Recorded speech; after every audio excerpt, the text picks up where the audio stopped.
Warning: the following broadcast is not approved by your teacher, university, politician, or government.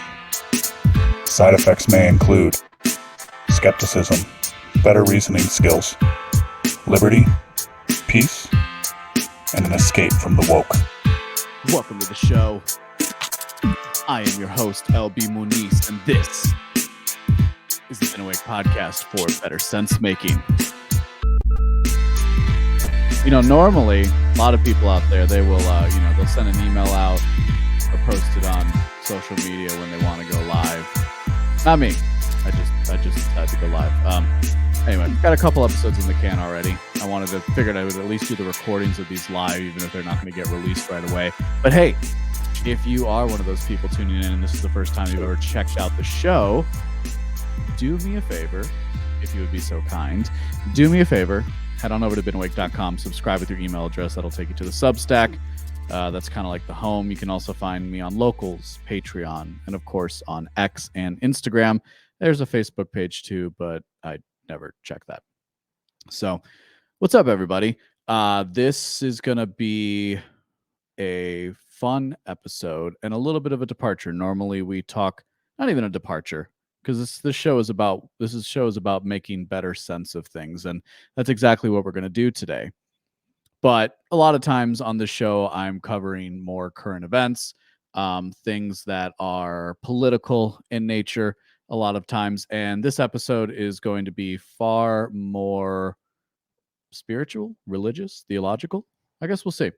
We'll see where it ends up. But there's going to be a little bit of analysis as well of advertising, marketing, sales, copy, and why I don't think those things mix well with religion, or to the extent that they mix well, one must be above the other. So if you saw the graphic for this episode, you might already guess what we're going to be talking about here.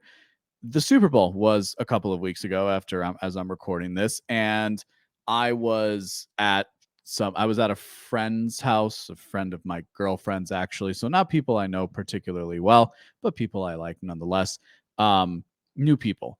And we were watching the Super Bowl. And of course, a lot of the advertisements are just as much a part of the Super Bowl as anything else.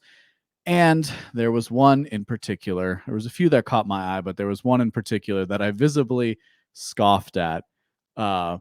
And when somebody quipped later, well, we already had the Christian ad, we already had this ad, I'm like, well, that's not a Christian ad. And of course, it was the ad from He Gets Us. Now, this might have been the first time you had seen them. I think they ran something last year too at the Super Bowl that was a little bit different. This might be the first time that you've come across this organization. This might not be the first time you might have seen these things. I think the first time I saw this campaign, if you will, and that's exactly what it is, it's a campaign. I think the first time I saw this campaign was on a billboard. And what they basically do is they use just simple text on a lot of these things. Of course, we're going to be analyzing a video here, but they'll use simple text and they'll kind of just talk about, well, Jesus had problems with his friends too. He gets us. Jesus knew what it was to suffer. He gets us. It's kind of one of those things is you look at that as a person of faith. And if you're not a person of faith, I think there's still plenty here for you to listen to and learn about, because I think a lot of times there's very few people that I think that are it's like, people, when they go more down a more religious track, they have a tendency to stay, within that lane. And then you have people who take a more secular track. And not that I bridge that gap, but certainly as somebody who has an interest in philosophy and also an interest in theology and God and religion and those kinds of things, I think there's a unique insight that can come. So if you're somebody who's like, I don't like religious talk, stay tuned. I think you're going to enjoy this episode. And if you don't, let me know in the comments on X, if you would be so kind. So they ran this. So I would see these billboards and I was kind of like, whoa, who is this? Right? Like, what organization is putting this message out there? Because it's a little strange. It's not exactly right. And that's one of the things that always struck that's one of the things that has always stuck out to me about these campaigns, about the advertisements that this He Gets Us organization put out. So I can remember like looking up the website while I was driving and taking a look and being like, what is this? Is kind of weird. And then, but like kind of then just going about my business, going about my day. And so when this ad came out at the Super Bowl, I was like, oh, well, here's a great opportunity to talk about it. I think in the past, if I'm not mistaken, their previous ad had more to do with in last year's Super Bowl had more to do with just kind of like, hey, we should all kind of come together. And I think a lot of people saw it and they went on their way because frankly, I don't remember it very much. Well, that's not what happened this year. This year they went entirely evocative, and they certainly made a splash, right? And so because of that, I wrote a piece at beenawake.com that I called, and this episode is going to be mostly talking about that article that I wrote. And I wrote an article and it was entitled Jesus Wasn't Born to Get Us. This entire thing is, in my mind, some of the strangest. It's like I think I wrote to a friend because we were talking about this after I published the article, and I said it's banal at worst, right? It's just kind of it's like cotton candy. I'm gonna pull up the exact thing here. I didn't think I was gonna say this, but I want to get it right because I definitely wrote it well. Um, let's see, what did I say?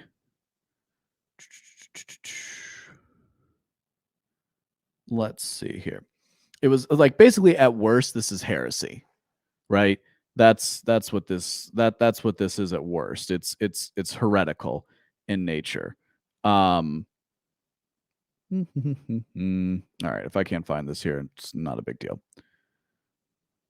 The failure is multifold. And let's see. Whatever. I can't find it. Sorry. But it's heresy at worst, right? It's an instant mistake at best, and it's heresy at worst.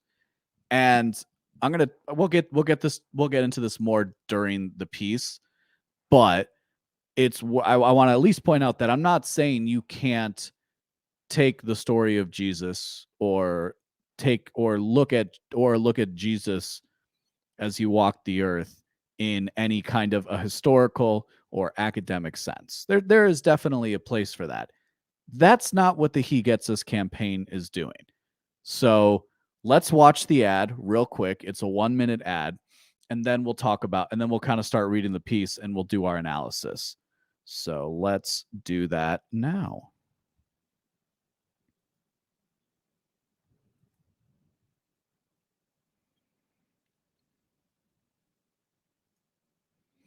So this ad uses a bunch of images. There's 11 images going across the screen. And in each of the images, somebody is washing the foot of another person. Just kind of want to watch it so that it's here. And then we'll kind of go image by image. And of course, there's nice music in the background. You were there. So it's like this nice piano, a beautiful voice. It's a song you kind of know, but you don't know it very well. And at the end, music crescendos. Jesus didn't teach hate. He washed feet. And this is their campaign. They do a lot of different things. Jesus, with the thing at the end. So that's the advertisement, right? And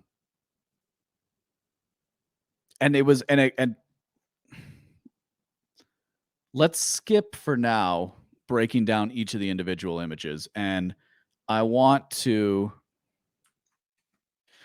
talk about getting your attention, because that's what this ad is designed to do, right? And I've talked about this in an episode that's going to be released as well, because I've done another piece on the Super Bowl, and like it or not, the Super Bowl is still a pretty big cultural phenomenon. I mean, even somebody like myself, I'm not really somebody who follows the professional sports and certainly not professional football, I still like watching the Super Bowl because it's an excuse to get together with people, eat some food, have a couple drinks, and have a nice time. And, hopefully enjoy a good game. And I didn't think the game was that bad. I guess it depends on what team you were rooting for. But hey, subscribe to the podcast because I got another episode about that coming out soon, coming out on the 1st of March, actually. I already recorded it. So let's get, before we kind of get into some of the theological analysis, right? Let's get some of the mechanics of advertising out of the way before we engage in a more serious analysis. And when it comes to advertising, attention is everything. I don't think that's a controversial statement to say. There's a reason why companies and apparently nonprofits, which is always interesting to me, the whole like nonprofit distinction, because there's a lot of money in nonprofits, will spend millions of dollars to run their advertisement during the Super Bowl. People are watching, right? And it's one of those few times, especially these days with streaming services and advertising has changed so much over the last 10 years. It's one of the few times where people will sit and watch the commercials because they used to be a big deal. The form of advertising has changed since the height of Madison Street, a la Mad Men, but the basic principles have remained the same. If no one pays attention to your message, then you're not going to sell your product. From a mechanical perspective, this campaign, this advertisement, clearly accomplished its mission for He Gets Us. As many people have commented positively, I'm sure, and negatively about the image and overall message of the video. While I would argue the advertisement's method was effective, it remains to be seen whether it was right. So let's now move.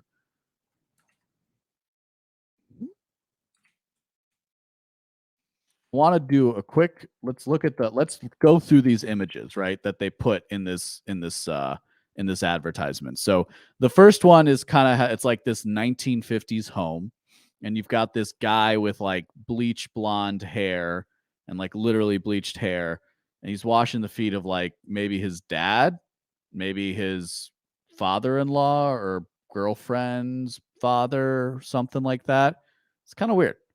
All of these images are weird.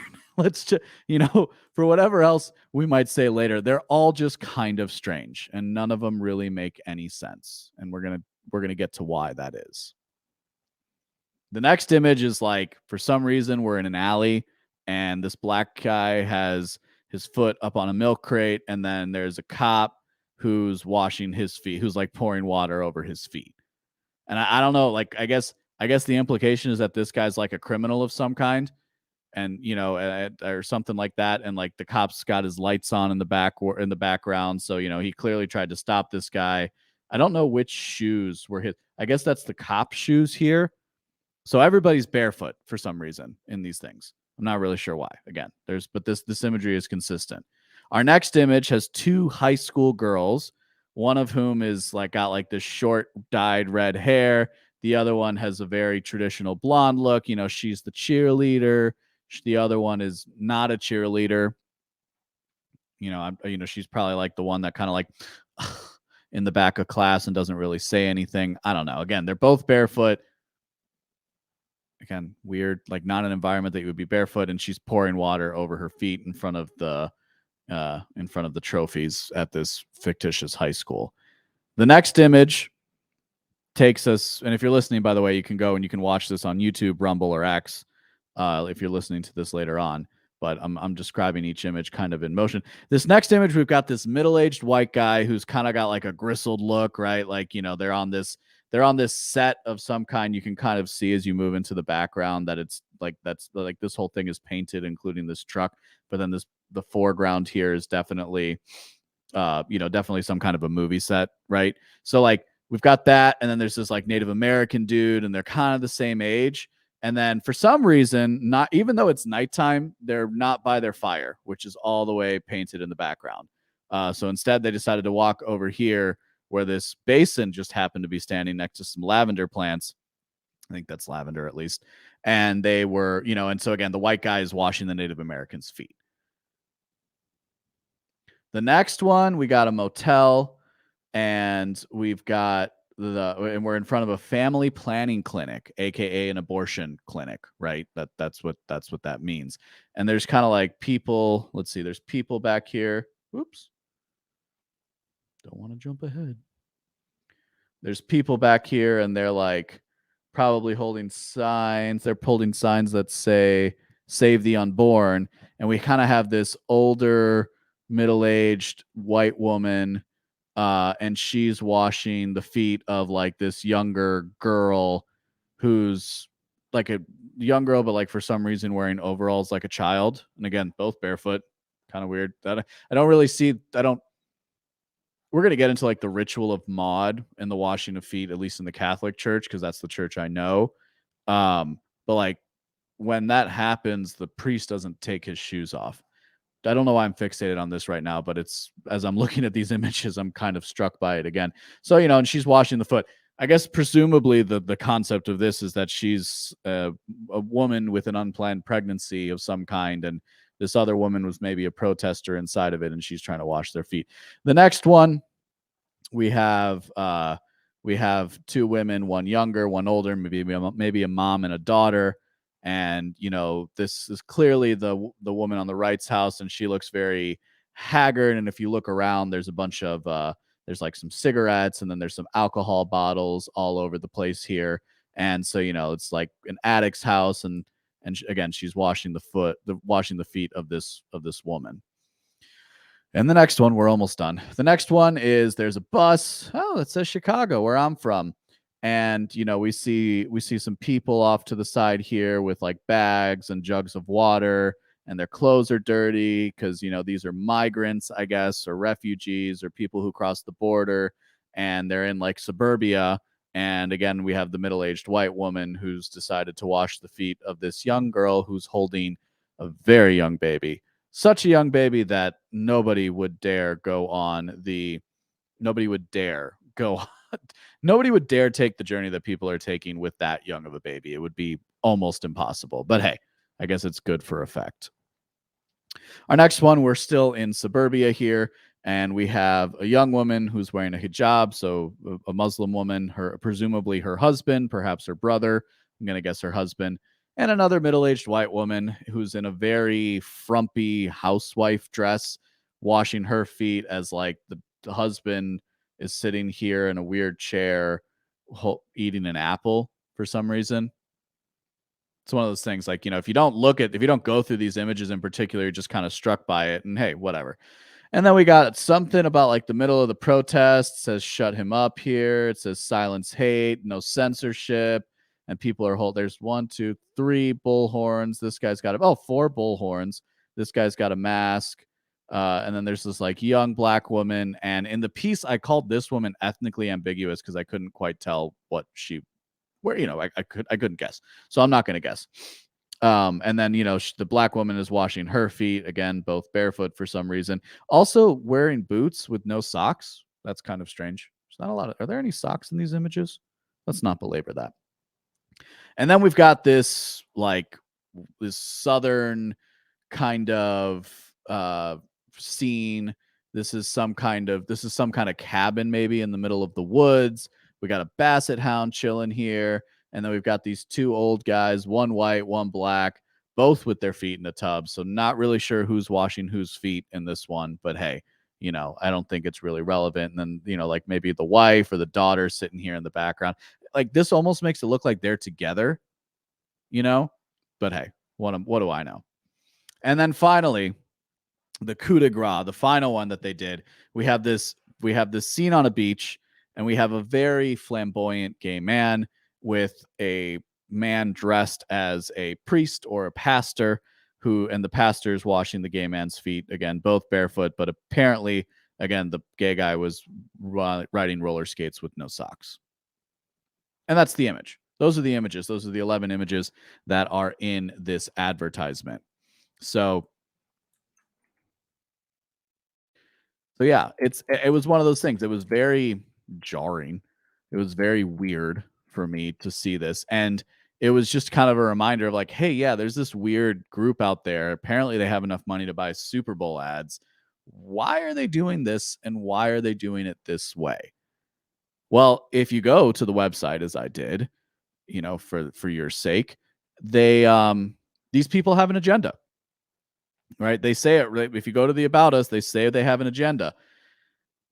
Before we get into that, though, I want to let's read this section of the piece. So I'm often reminded of a particular scene from the Book of Eli, and if you've never seen the Book of Eli, I'd recommend it. It comes up on Max every now and again, or on HBO. So I've when I'm traveling, I'll catch it in hotels a lot.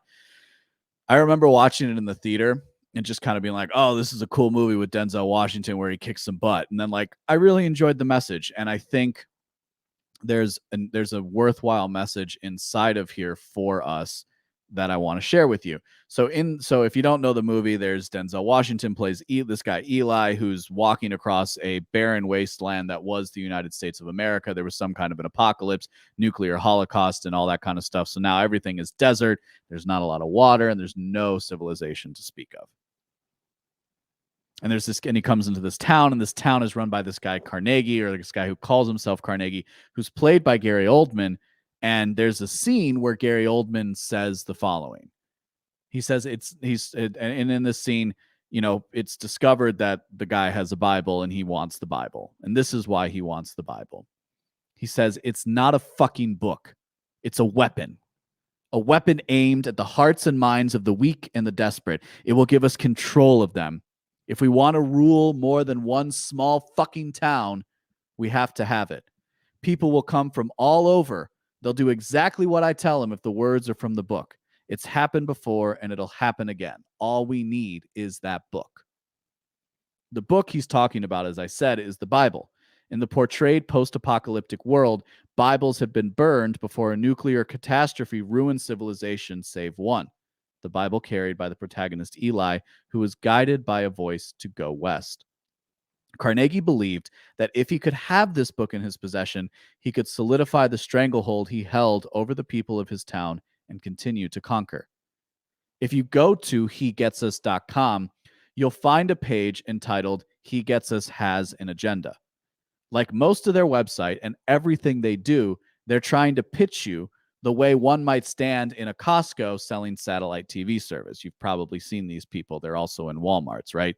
They're like kind of just standing there and they smile at you like, "Hey man, do you pay for internet?" It's like, "Yeah, I pay for internet." "Well, I can save you money." It's like, "Yeah, but I like my internet service," right? Or like they'll sell like power plans with the things like, "Well, you're already paying the power company, but if you pay us a little bit more, we can do it."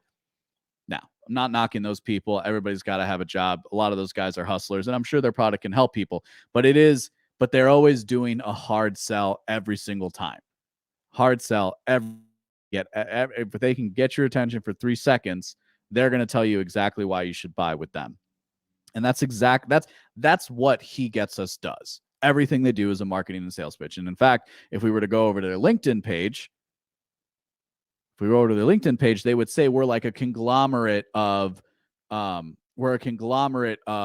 marketers and people like that who are trying to promote a message. They tout the fact that they're all marketers and people who are trying to sell and advertise He Gets Us as a product. The page reads like a sales letter. Quoting, "Our agenda at He Gets Us is to move beyond the mess of our current cultural moment to a place where all of us are invited to rediscover the love story of Jesus. Christians, non-Christians, and everybody in between. All of us.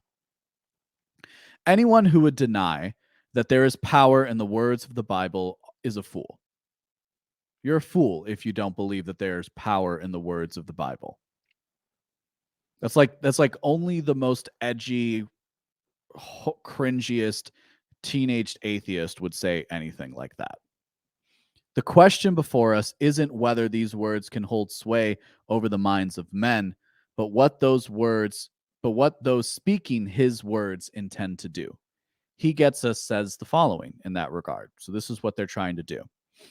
Quoting, our work represents the input from Christians who believe that Jesus is the Son of God, as well as many others who, though not Christian, share a deep admiration for the man that Jesus was, and we are deeply inspired and curious to explore his story. We look at the biography of Jesus through a modern lens to find new relevance in often overlooked moments and themes from his life. In other words, screw tradition. We're only going to use the postmodern progressive lens of the last 50 years to interpret a story that has been told for over 2,000. Doesn't that sound like everything wrong with modern movies and TV? So who's behind this? The group now behind He Gets Us is called Come Near.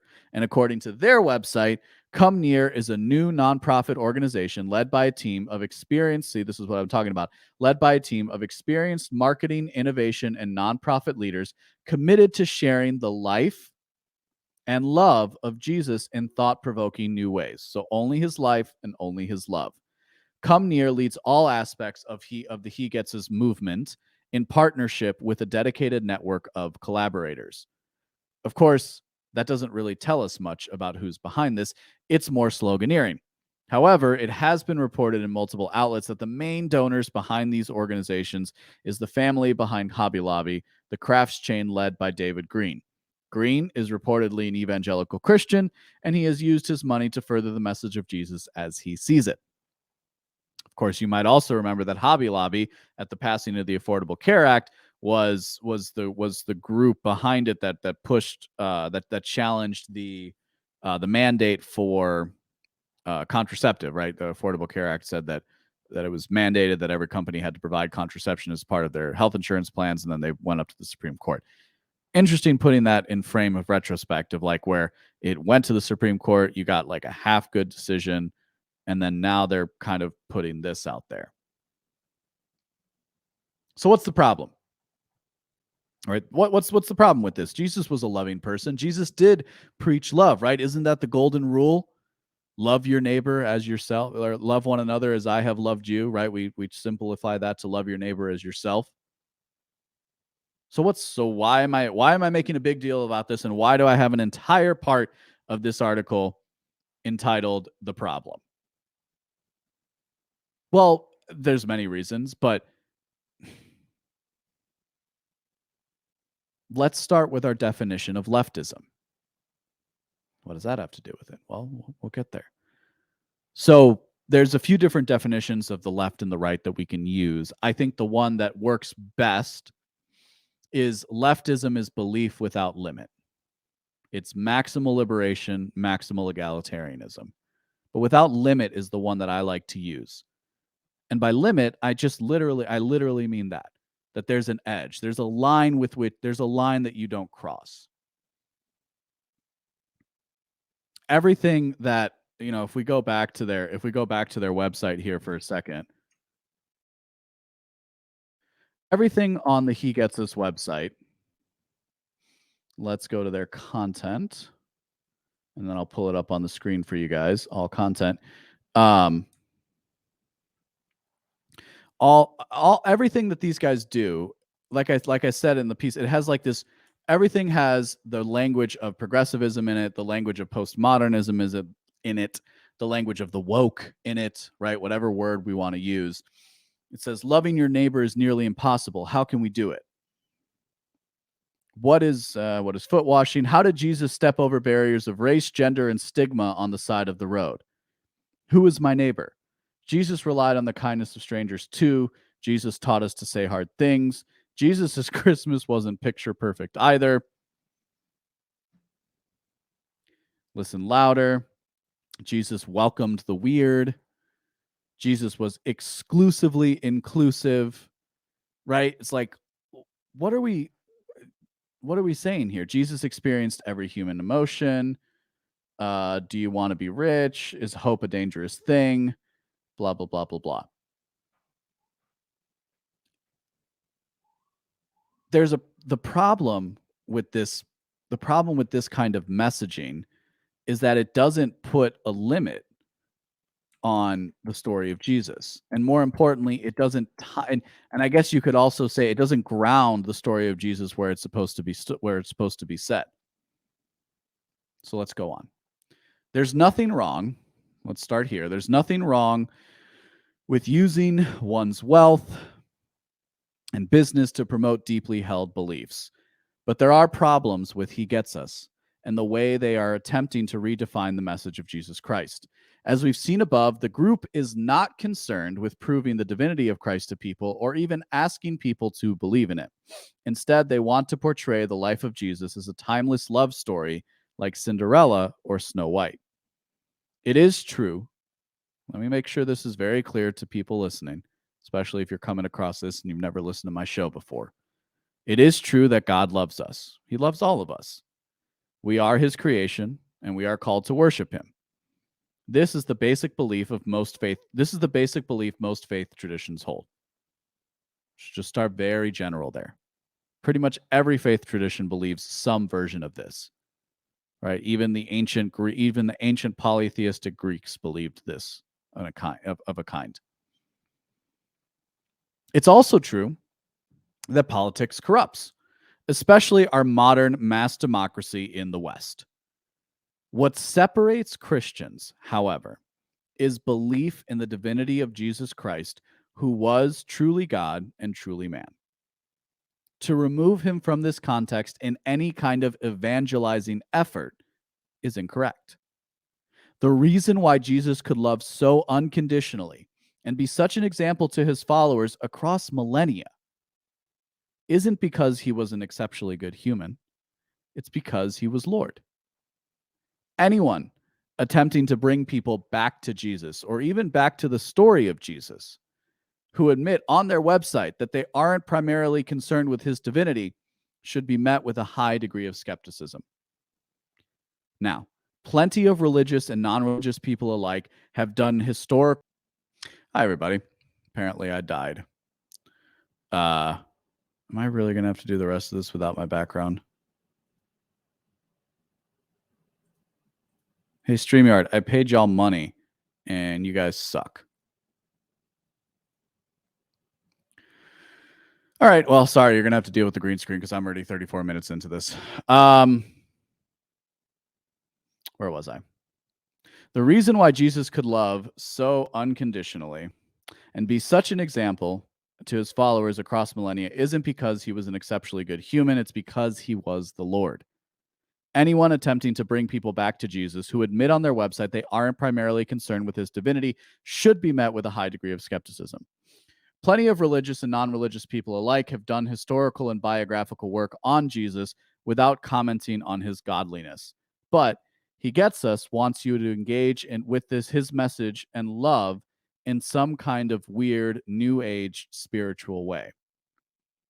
Love is a word that has many meanings. In the English-speaking world, we wrap all of these up into a four-letter word. And when one word has so many definitions, it can be twisted.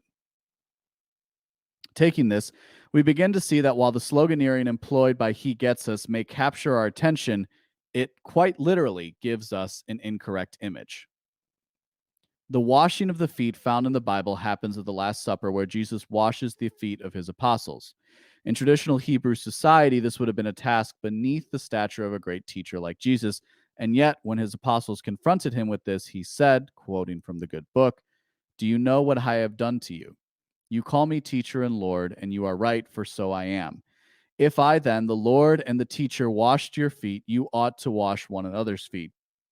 For I gave you an example that you also should do as I did to you. Truly, truly, I say to you, a slave is not greater than his master, nor is one who is sent greater than one who sent him.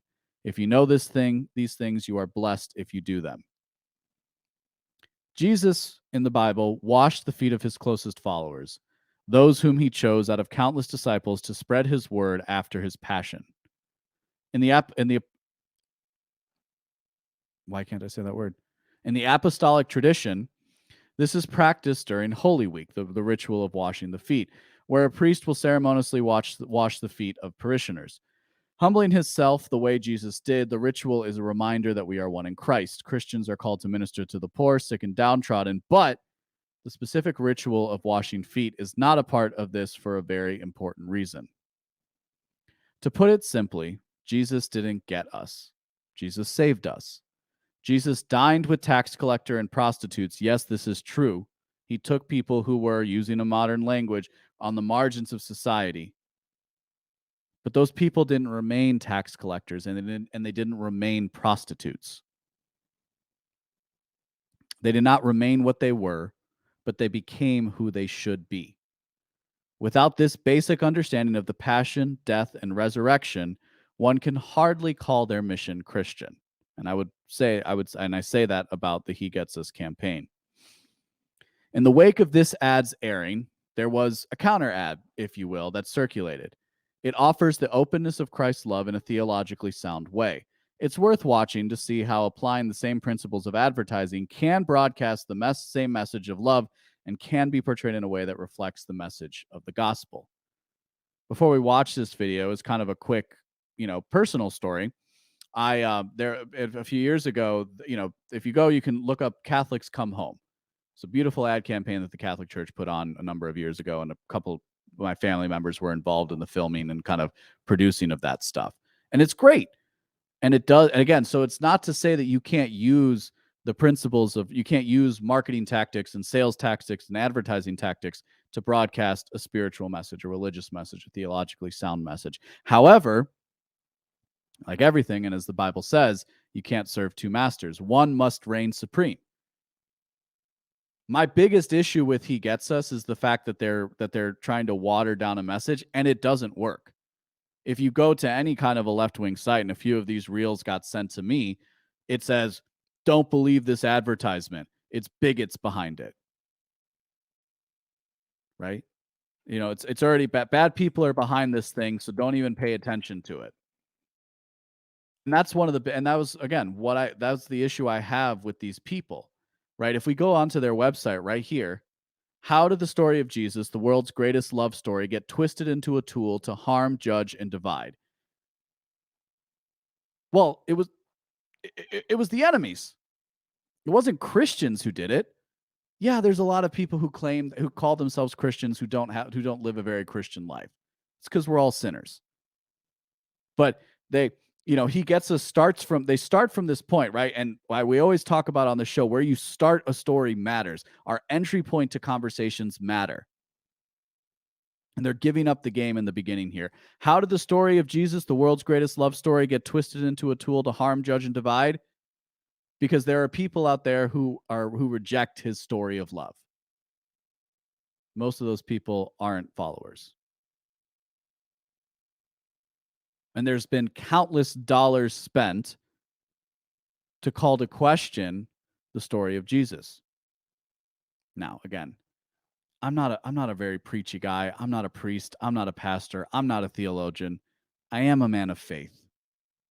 And I understand that these things get complicated, and I understand that people struggle with the idea of God and they struggle with their faith. But the answer to that isn't to throw out the baby with the bathwater, as they do right here. How did it get twisted? Because people purposefully tried to twist it. And they've done that over at least the last 100-something years.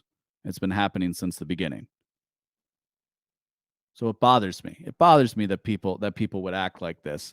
And and that's the problem I have with this advertisement. So let's watch this little video here. I think it's good. They use the same audio. So let's start this over. So it starts out, it's using the same stuff, and it says former witch, Dawkins, former right-hand man, don't ask former jihadist, what you know is former true. KKK member, don't have to tell. Former drug addict, former gang leader, former drag queen and prostitute, former abortionist, former transgender,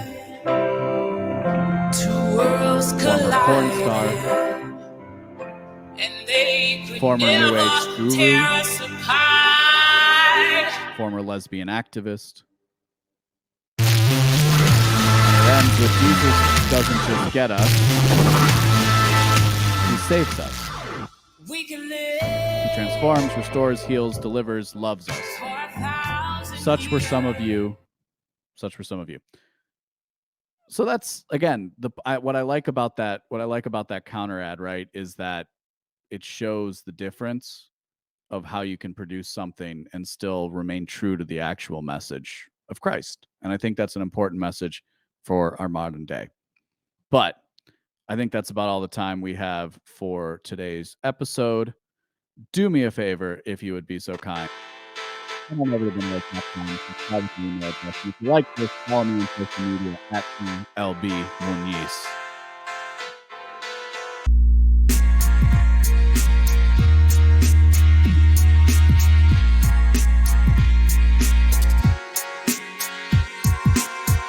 If you like what you heard today, go to beenawake.com to subscribe for future updates. My name is LB Muniz, and I am not one with the woke.